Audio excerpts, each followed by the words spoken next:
اللہ کے نام سے شروع جو بڑا مہربان نہایت رحم کرنے والا ہے۔ پرانے زمانے کی بات ہے کہ ایک شکاری پرندے پکڑ کر بازار میں چند داموں کے عوض فروخت کرتا تھا۔ ایک دن اس بازار میں ایک نیک دل آدمی کا گزر ہوا تو اس نے سوچا کہ ان آزاد پرندوں کو قید کرنا تو بہت بڑا گناہ ہے، اس لیے اس نے ان پرندوں کو آزاد کرنے کا سوچا اور شکاری سے سارے پرندے خرید لیے۔ لیکن آزاد کرنے سے پہلے اس نے سوچا کہ یہ شکاری تو پھر ان پرندوں کو پکڑ کر قید کر لے گا، اس لیے وہ سب پرندوں کو گھر لے گیا اور وہاں ان کو چند الفاظ سکھانے شروع کیے کہ ہم سیر کرنے باغ نہیں جائیں گے، اگر باغ گئے تو شاخ پر نہیں بیٹھیں گے، اور اگر شاخ پر بھی بیٹھ گئے تو جیسے ہی شکاری آئے گا ہم اڑ جائیں گے۔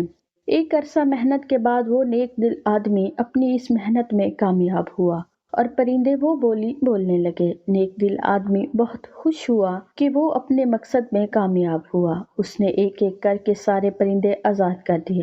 اب ہوا یوں کہ جب شکاری باغ میں پرندے پکڑنے گیا تو کیا دیکھتا ہے کہ پرندے شاخوں پر بیٹھے گنگنا رہے تھے کہ ہم سیر کرنے باغ نہیں جائیں گے، اور اگر باغ گئے تو شاخ پر نہیں بیٹھیں گے، اور اگر شاخ پر بیٹھ گئے تو جیسے ہی شکاری آئے گا ہم اڑ جائیں گے۔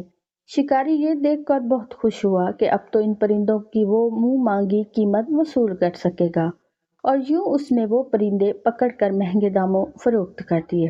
پرندوں نے تو صرف الفاظ رٹ لیے تھے، ان کو کیا معلوم تھا کہ باغ کیا چیز ہے، شاخ کیا ہوتی ہے، اور شکاری کس بلا کا نام ہوتا ہے، اور اڑنا کسے کہتے ہیں۔ ہم مسلمانوں کا بھی آج کل یہی حال ہے۔ قرآن کریم کو ہم سمجھتے نہیں تو سینوں میں کیسے اترے گا؟ بس رٹے رٹائے الفاظ ہیں جسے ہم نماز میں پڑھتے ہیں، برکت کے لیے پڑھتے ہیں، مصیبت کے آنے پر اور سفر پر جانے سے پہلے اور رمضان کے روزوں میں خالص ثواب کی نیت سے ہم ان رٹے ہوئے الفاظ کا ورد کرتے ہیں۔ اور ان پرندوں کی طرح ہمیں بھی قانون کی اس کتاب کی سمجھ ہی نہیں کہ اللہ تعالیٰ نے اس میں ہم سے کیا مطالبات کیے ہیں، کون سے احکامات دیے ہیں اور کن چیزوں سے روکا ہے۔